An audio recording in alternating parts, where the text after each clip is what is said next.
growth is a retention strategy.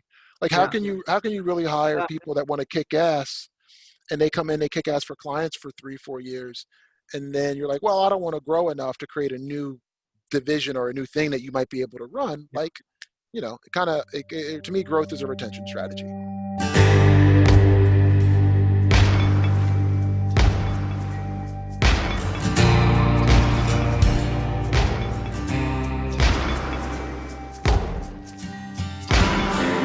Hey, how's it going? This is the Agency Growth Mastermind podcast, pointing the way for agencies going from 1 million to 10 million in revenue. And it is my pleasure to welcome Wil Reynolds of Seer Interactive today. How you doing, Wil? I'm doing pretty damn good. Awesome. I love it. So this podcast is we're having people, agencies on with 1 million plus revenue, just because there's a lot of podcasts out there where, the real micro business stuff where we're trying to, for people that are scaling basically, abundance mindset, a rising tide lifts all boats, and a lot of niche focused agencies and sharing as much value as possible. And we were just talking, Seer doesn't necessarily have a specific niche, but you guys are large enough that you're able to basically have little pods or like groups of people that are really specialized and focused. Well, Yeah, we're big enough to do it. I don't know if we're doing it well yet. The guy that runs our search practice has been on us to get there over the last few years. And now what we're starting to do is we're starting to use our kind of big data team. We're starting to slice them up because they want to be able to look at insights across clients, across data. Like they want to be able to go, oh, okay, I'm banking and finance. Slice. Let me see what's happening across Google, across all these folks. So we're starting to live into it through our big data team now. I love it. And I'm curious, just out the gate. So you have a pretty big agency. I know can feel sometimes like a glamour metric or something like that, but how many people are in the agency? I think we have 180 and 10 open roles. Which is a pretty big deal, and it's probably going to be one of the bigger ones that I talk to in the next like 10 episodes. But did you set out to make an agency as big as you did, or how did that kind of come about? Not at all. There are still people who remember me saying this that are in the company. I used to say that we were never going to get over 10 people. I always wanted to know my people really well. Like I know what it felt like to work at a company where you were a number. And I think I probably over-indexed on it, but I literally would cap the growth of the business. So there were years where we did not grow nearly as much as we could have because I just said, nope, I'm not going to be over 10 people. And did you have other spots where you capped it? Like, cause I had said 7, and then I'm like, all right, now, 40 or whatever. Like, did you cap it a couple other times, or have you just let it go at that point? You're like, oh, we'll see what happens here. Well, what's interesting is I had a mentor, an advisor, and he helped me to do some soul searching. And because when you say something like that, it comes from somewhere.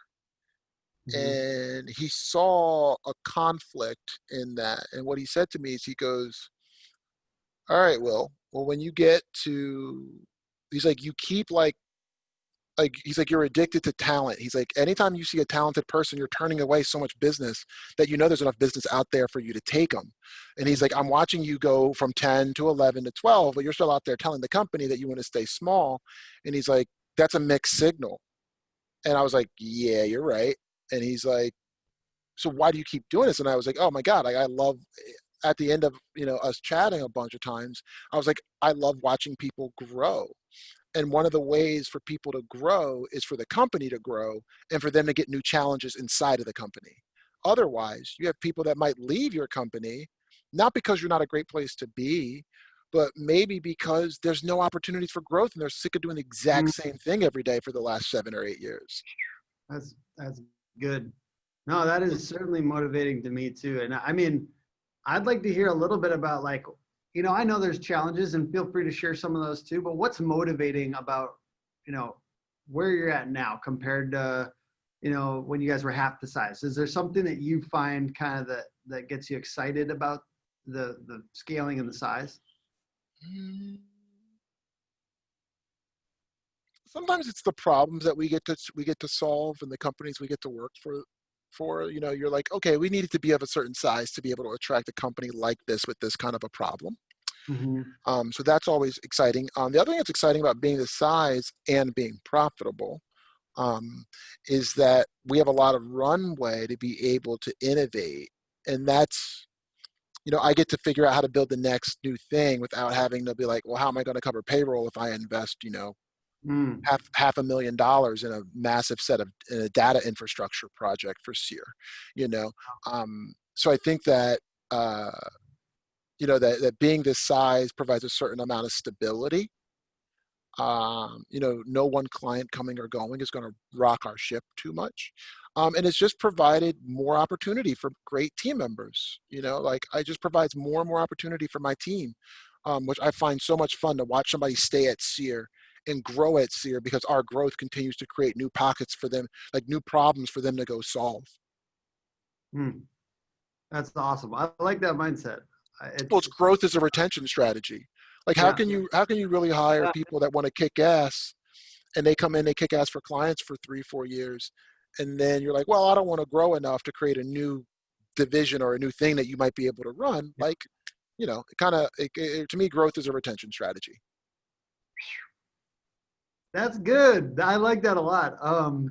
So I think about fluff a lot, like because we're a smaller agency, and I vigorously cut out fluff. Like, you know what I mean? Like with I've worked in another agency where I felt like you get too many layers of management or something like that. I don't know if that matters because you have to have tier two. You have to have different layers of management in a bigger company. How do you see fluff? And how do you, when you think about it, do you think of that as something where you're trying to keep it, kind of keep fluff out, or do you basically have to have middle management? And how does that play into your mindset? Oh, tell me how you define fluff first. Yeah. Okay. Um, when I see, let's say, a company, it comes down to meetings too, like over meetings, the too many meetings, and then also like we've got some person telling some other person what to do when we probably should have just had the person that's finally responsible for it be the point of contact. That's the hard part because I think eventually I'm going to have to figure out how to layer on some management, and I don't currently. Yeah, no, I think it's just part of the thing. I have way too many fucking meetings. Like Yeah. it's like, you add in these layers, but there was a time where I didn't have those layers. Yeah. It's funny, man. Like nobody's happy with anything, right? So there was a time where I didn't have those layers in, and Yeah. everybody was reporting into me, and I Yeah. started having people be like, "Dude, I wish I had a manager." Yeah. They're Mm. like, "Because you don't have the time. Yeah. Like you're trying to like meet with everybody, and that's cool, and I appreciate meeting with the CEO, but if you're going to fire hose me in 15 minutes, 'cause that's all you have, Yeah. I'd rather have middle management who Yeah. can actually spend an hour or two crafting out a problem that I have than this Mm. consistency of like drive-bys with the CEO." Yeah. So, That, we're like anybody else of our size. Like, I know there's way too many fucking meetings and shit, and the meeting before the meeting and all that shit. But I think it just is. it happens. It happens. It's part I of just it. don't want it to be at like a 40-person company and us to have all that, like, you know what I mean? That makes sense. I feel like I really appreciate that. Like, I don't want to be fire hosing people in 15 minutes and stuff like that. That makes a ton of sense. They need somebody. And I just like, you kind of just wonder, like, when's that point? When was the point for you where you had to layer that on? I've talked to other companies where they like got to 60, they layered on management. I mean, like, this is like aspirational for me too right now. So I don't know if I'm gonna even have to deal with this, but they layered on management at like 60, and then they didn't make the leap to 110 or something as far as people. Is there a spot you think in your mind, like if you were a consultant, I mean, kind of using this as consulting, but if you're consulting with somebody where this is where I would layer on like a layer of management? Well, I think it depends. Also, it starts with you, and you have to know where you get your energy. Yeah. And I love watching people grow, but I don't necessarily like. I get the most of my energy when I am solving interesting problems for a client. So you tend to work on the things that you enjoy the most. So then you have to know if you don't enjoy if you don't enjoy people management, and I love watching people grow, so it's just part of me to just like spend time with my team and help them to grow. But if that's not your bag, you probably want to move that up earlier in the process. But if you love that stuff, you can go longer than somebody else. For me, I think I started layering that shit in at like 35-ish people. It's good. It's good. All right. So do you ever feel like this is totally just, I'm using you for therapy, Will, please, please advise. Do you ever feel like people take you for granted as the owner and all the work you did to make this happen? So I think sometimes like, owners get in this mindset. I don't know. Half the time it's just like my whiny inner voice. And sometimes I'm like, damn, man, you guys don't realize the work that I did and the amount of sacrifice I've had to make to like try to make this environment exist. Oh man, I've had my heart broken Yeah. a lot especially when I was younger and I allowed people in, for lack of a better word. Yeah. I think my bar to get to that level with me now is probably a little bit higher than it was when I first started, because I was bending over backwards for people who didn't really deserve it. So yeah, man, of course I feel that way, man. I hear people complain about all kinds of shit, and you're like, yo, I just like gave your parents like $1,500, like through our like loan, not a loan, it doesn't be paid back, through our program. Yeah. Where it's like, and now you're shitting on the company, like really, really. But you know what you do? Here's what I've learned to do. I will never let one asshole keep me from being the best person I can be for the other 179 people here. That's how they win, right? Those people who are in your ear complaining about shit all the time, and telling you how bad your company is, like, that usually sticks with us because it's negative, so it sticks with us longer. And then you're going into other meetings with people who are happy with what's going on, and you're bringing this baggage into those meetings because you let somebody else twist your head up. So I've learned to basically say, look, every night I got to put my head on the pillow and feel like I did everything I could to help everybody in the company. And if I didn't do that, then like shame on me. But if I feel at the end of the day I did the best I could with the resources that I had to try to do the best that I could for everybody, great. But it's crazy the things I've been asked. Dude, somebody in our company asked for the equivalent of a 3 month of maternity leave because they just got a dog. Like, oh, and you're like, and then they proceeded to compare that to someone else having a child. Yeah. And you're like, oh my God. So that's one of the great things about having layers between you and the team, is like, I have a people ops team. They deal with that, because I would just quit like if I heard that too much. It would just be like, this isn't worth it. Like, come on, man. Like, and then it becomes like, and then it just becomes one of those things. A lot of people don't think past their nose. So it's like, all right, if I did the thing you just asked me to do. I had somebody recently, they moved to another city and they were like, well, it's more expensive to live here. I'm like, yeah. It's like, I didn't tell you had to move to that city. Yeah. Like, so why are you asking me for a raise? Like, and then and I think the thing is that people don't always think of all the other stuff. So you're like, okay, like if I do that for you, and then somebody says, I want to move to France. Well, then is that not fair for me to tell them no, but to have told you yes? And then if you move from this expensive part of Philly and somebody moves like 3 neighborhoods over and it's cheaper, then do I have to give them a fucking like pay differential too, because they're living in a different part of the same city? It's like, come on, dog, like think through what you just asked me to do and how that would feel if I did that at scale. And I think sometimes people just don't think that far, and it doesn't make them bad people. They don't think the way that we think, and that's okay. It's our job to educate them on shit like that. Totally. Okay. So this will be hopefully my last like therapy question here, Will. I really appreciate you flying along with me. How do you deal with burnout as a entrepreneur, or how much do you experience that currently? Or, how much, like I do see that, as stuff scales, I get to choose a little bit more of what I do with my time, which is cool. I'm stoked about that. Like, I'm very excited, but I still hit this burnout thing. And it's more related to the emotional aspects of the job, like dealing with hard conversations with employees and clients versus like the time. Like I'm like working less than 2 years ago. I'm working like 10 hours less a week or whatever, but it's those hard conversations. So how do you deal with that kind of emotional burnout sometimes that happens when you have like 3 hard conversations in a week? I'm sure you have more than 3, but no, I don't really have that many. I mean, one of the great things about growing is and getting to a certain point is if you can get big enough, you then get to hire people who are much better at not internalizing that, like the Ooh, that's founder good. will. So I'm like, man, like you couldn't pay me to be under 100 people again, like Hmm. because we're big enough to be able to add the management layer. Like some people are really good at hearing people out on things. Some people don't take things personally, Mm. right? Like I'm taking it personally because it's my fucking money, man. Like I know I'm trying to do other shit. Whereas like if you have somebody they can that's not as emotionally attached to it, it's easier for them to coach somebody on Mhm. certain types of tough conversation that I don't even have to hear about it because it drains my energy. Yeah. Um, so those conversations are tough. The one thing I've learned is when I'm having a tough conversation with somebody, I always lead in, being like, "This is going to be a tough conversation. Like if you have to let somebody go, like or if you've got to give really tough feedback, like I try really hard because my style is to avoid it. Like I like to avoid stuff. Um, so because that's my natural state, I'm constantly working against that natural state. And I'm saying like, no, no, no, no, no. Let me open this conversation with Tim. Today's going to be tough. Hmm. Like it's going to be a tough conversation, bro.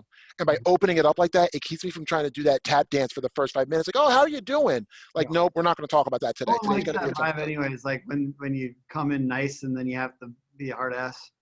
Yeah, but I think we People have come a in hard time. nice. I think we come in nice because we're nervous about giving people tough feedback Yeah. because it's hard to do that.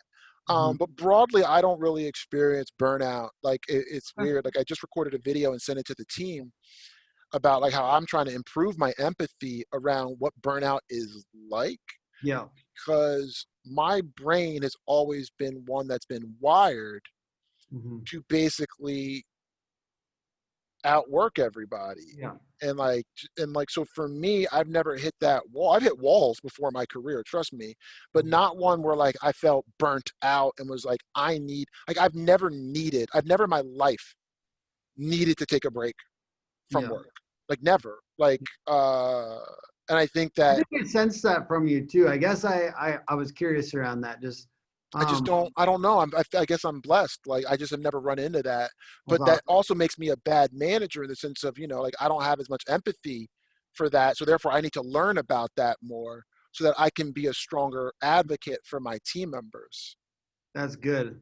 I'm gonna kind of add one question onto that then too. Yeah, sure. I think to that direction. I'm not gonna say I'd never experienced burnout. I do sometimes, and certainly that's where that question comes from. But I am more naturally motivated. Like even when I'm burned out, I like pushing. It's fun for me. Like I do like pushing. That's probably why I'm a business owner. It's like you see the the benefits of your extra efforts in the most acute way possible, and the benefits of the extra efforts. I try to show that to other people, and you know Gary Vee has this thing where it's like no one's going to work as hard as you. Stop thinking your employees are going to work as hard as you, right? So I'm kind of wondering where you're at in that scale, because I've always been like up till now, which is like 12, 13 people, 13 one contractor that's full time. Um, I've pushed. So where is that line, I guess? And this is maybe a rhetorical question because maybe none of us have the answer. I have no idea. But that line of when you're trying to push your people to be the best that they can be, some people like it. Some people like to be challenged. And then other people like are gonna kind of withdraw a little bit when you push. Um, how do you deal with that difference in styles? Well, I think as a manager, it's my job. I mean, as part of the job, like don't be a manager if you're not willing to try to chameleon into being a different version of yourself for different people you work with. Like different people have different needs. And if you can only work with your type of person, Yeah. like, if I could only work with a straight hustler all the time, then I'm a pretty bad manager. I'm also going to have a hard time recruiting. I'm going to also have a hard time retaining people. So Yeah. early on, one of my advisors was like, "Well, you're going to burn people out." Yeah. And I'm like, "What do you mean?" He's like, "This was one of the most, I got this one advisor, dude. He's writing a book right now. He's fucking gold." And, because everything I'm telling you that I've learned basically came from him. Do you feel comfortable sharing his name or the book? Not yet, because I don't want anybody hitting him up because he's like not really wanting to have people Okay. pinging him a lot. Yeah. He actually is like, I don't want a lot of people being like, "Oh, I heard that you were doing this thing." But one of the things he said to me is he goes, "Will, you don't think you're special." And he's like, as endearing as that is, Like, you're a humble guy. Like, you don't go around thinking you're the shit. Mhm. He's like, your humility is going to burn people out. And I'm like, what do you mean? And he's like, so Will, at 24 years old or whatever, 22 years, 23, he's like, you were running $1 million division of a company I was doing search or whatever. Like at 23, you were doing that. And he's like, you believe that the only reason why you were doing that was because somebody gave you a chance. You didn't believe that it was because you had special skills and talents that other people didn't have. He's like, so what you do is you throw these ridiculously large challenges at very young people because at their age, you were running $1 million thing. So for them to run $100,000 thing to you is like, that should be easy and that should be a great growth opportunity. And he's like, you're going to burn out a lot of young people because you can't, he's like, you've done a bad job of policing for yourself that you're Mhm. special. He's like, you're Yeah. so humble about shit that like that you don't think you have special skills. Mhm. He's like, and if you don't think that, you think anybody could do what you've done. So therefore you give people these challenges way before they're ready to take them on. And he's like, and you're going to burn people out. That is very, very insightful. I like that a lot. All right, so I've got two more questions here, and if we have Sure. anything else, so having likely systematized processes, why do you still seem, you kind of answered this a little bit, but you seem very involved as a practitioner and like a marketing like craftsman kind of thing, a craft. Yeah. Oh, why do you love that so much? Why do you stick in that? Even though, a lot of marketing agencies, the owner kind of ends up being face of company, but then kind of withdrawing from the experimental side of stuff sometimes. I want to hear a little bit about what drives you in that area. You haven't just become CEO and off into your corner. You seem to be still in the thick of the experimentation. Well, I'm fucking self-aware. Like I know that I enjoy sitting with clients and solving problems. Yeah. So I never listen to, too many people listen to broad-based advice and they don't do the work on themselves to be self-aware about who they are. So, you hear all that, like, you should work on the business instead of in the business. And like, that's a very common phrase. I was like, never. I'm like, I like working with clients and dealing with tough challenges and figuring them out together and solving those problems. So like last week, I started AMing, like account managing 2 clients. Because also like, you think like, the less client work you work on, the more your innovations don't really resonate with the market because you're not face to face with clients enough to truly hear their problems. You're hearing them filtered through other people. Mhm. And when I'm working on a client directly, I get to hear problems that help me to innovate in context. I Mhm. have found that being in my role and being too far from clients leads me to building innovative shit that the team is like, but that's never going to really work in the real world, bro. So I love being close enough to a few clients always, so that I can keep my skills sharp and that I can use those clients struggles and problems to constantly be that feedback loop of, okay, so now let me see if 5 other clients are having this problem, because that could be something really cool to solve. They're saying no one else has solved for them this way, that kind of stuff. That's beautiful. I love it. Okay, this one's the last one. Sure. How have you led during intense social issues, particularly, the racial stuff that's been happening this year? And you have different people on different sides. I mean, there is. I'm sure we all have them on our team. I think have different opinions on how it should be handled or things like that. We had an agency in town that they had a giant walkout because they wouldn't say certain things on social media. How do you deal with those different opinions and try to be empathetic to people? This is the hardest question I'm going to ask, dude. Excuse me. No, man, keep going, finish it up. I'm just curious how we navigate this with different people on our team that feel different ways about things. I don't know. Like, I'm lucky because I'm black. So like with all that's going on in the world, like my team gave me a little bit of like, you know, why aren't we putting shit out there? And I'm like, because I'm fucking black. That's why. Like, I don't need to put Black Lives Matter on shit. Right? Like, I'm gonna go around and talk about like my life matters. Like, Yeah. it was like That's not what I'm doing. What I'm going to do is I'm going to double down on my commitment to black and brown people in my community, right? Mhm. But I don't need, like, fuck these companies, right? Yeah. They're putting this Black Lives Matter shit out there for a day. But if you ask them, have you actually touched any black lives? No. Mm.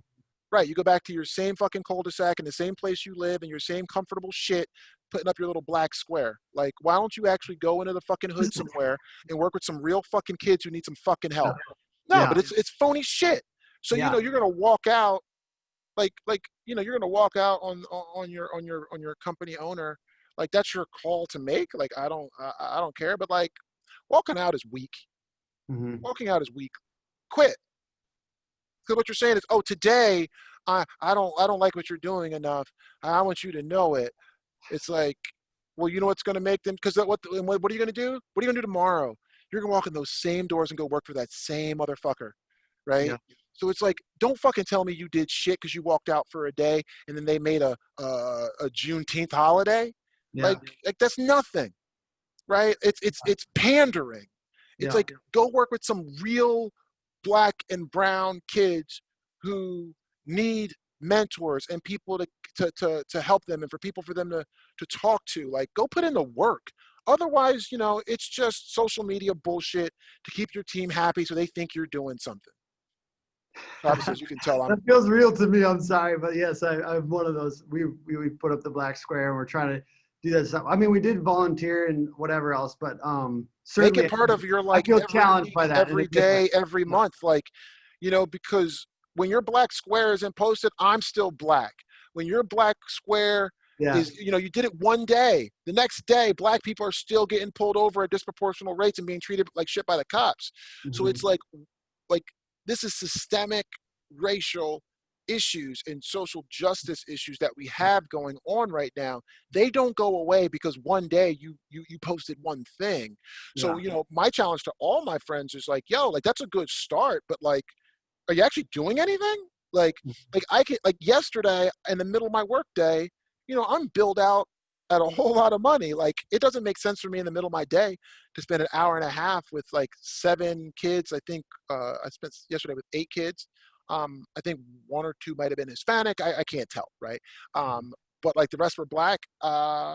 Working with them on their businesses, right? Like how they can get started and blah blah blah blah blah.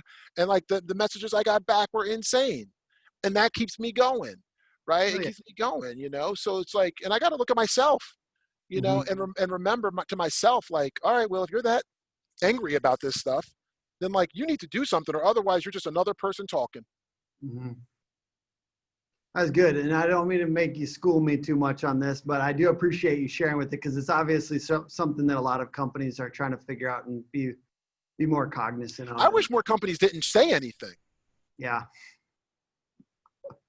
I wish more companies didn't say anything, because they're not really, like, if it took George, now, this is me, like, this is Yeah. just me, Go right? for it. Yeah. But it's like, if it took George Floyd and that video of George Floyd to make you realize something, that you should have a voice in this, then what the fuck does that say about Eric Garner? What does Mhm. that say about Sandra Bland? What does that say about Trayvon Martin? What does that say about Tamir Rice? Like, all those people had video of them being fucked up by the cops, and you went back to your fucking Instagram post about your vacation, and then all of a sudden, like, you see this one, it's like, why now? And I'm glad it's now, and I'm glad that people are aware. Yeah. But to me, I'm like, I've been out there at the protests and shit. Like, I've been thinking this shit's fucked up. I've been out there volunteering and trying to spend time with youth in my city. So my challenge to my team was like, don't post shit.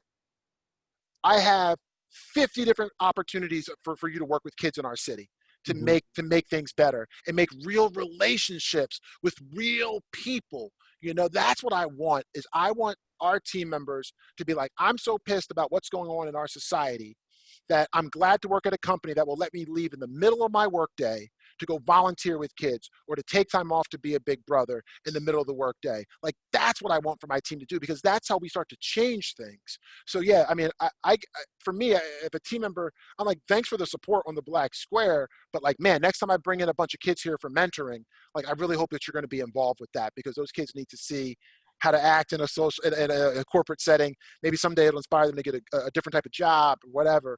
So yeah, man, I'm pretty adamant about this, because I felt bad. I had a lot of my friends who run agencies getting tore up by their fucking people around like saying that they weren't doing enough.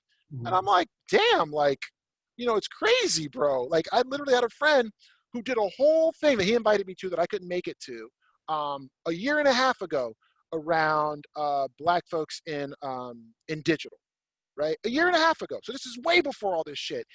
They paid for it. They flew people out. They had a conversation around diversity in digital.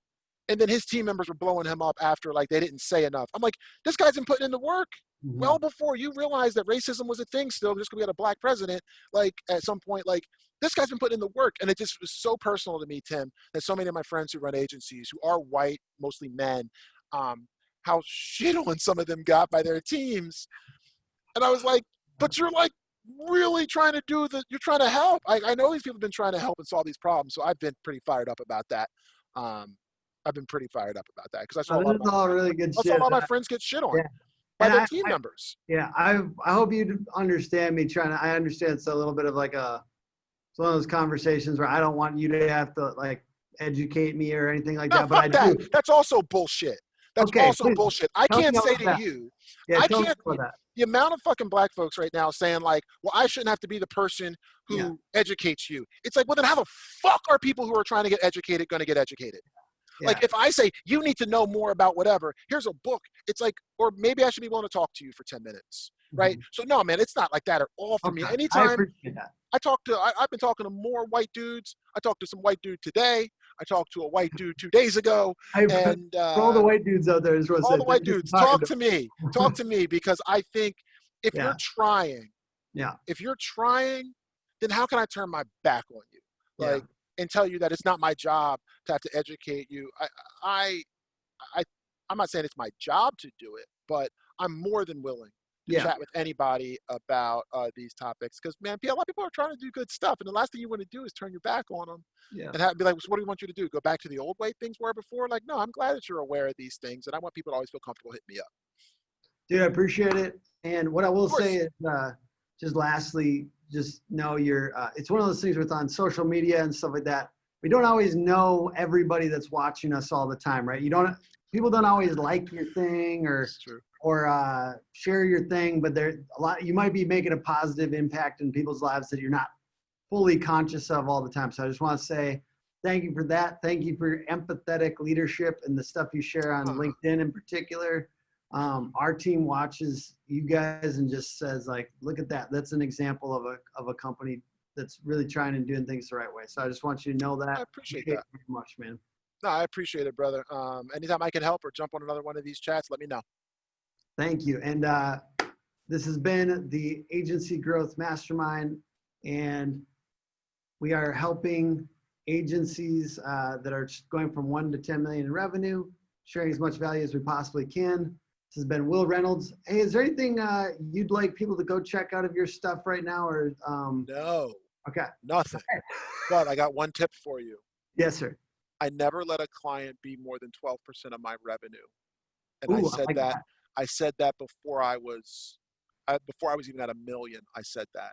And I think when, hearing you talk about the 1 to 10, it saved my ass so many times because I never had a client who was so big that they could move the whole agency around or treat my people like shit. And then I had to just kind of eat that crow because they were such a big part of our business. And it's helped me to sleep easy a lot of nights, knowing that I don't have any one big client.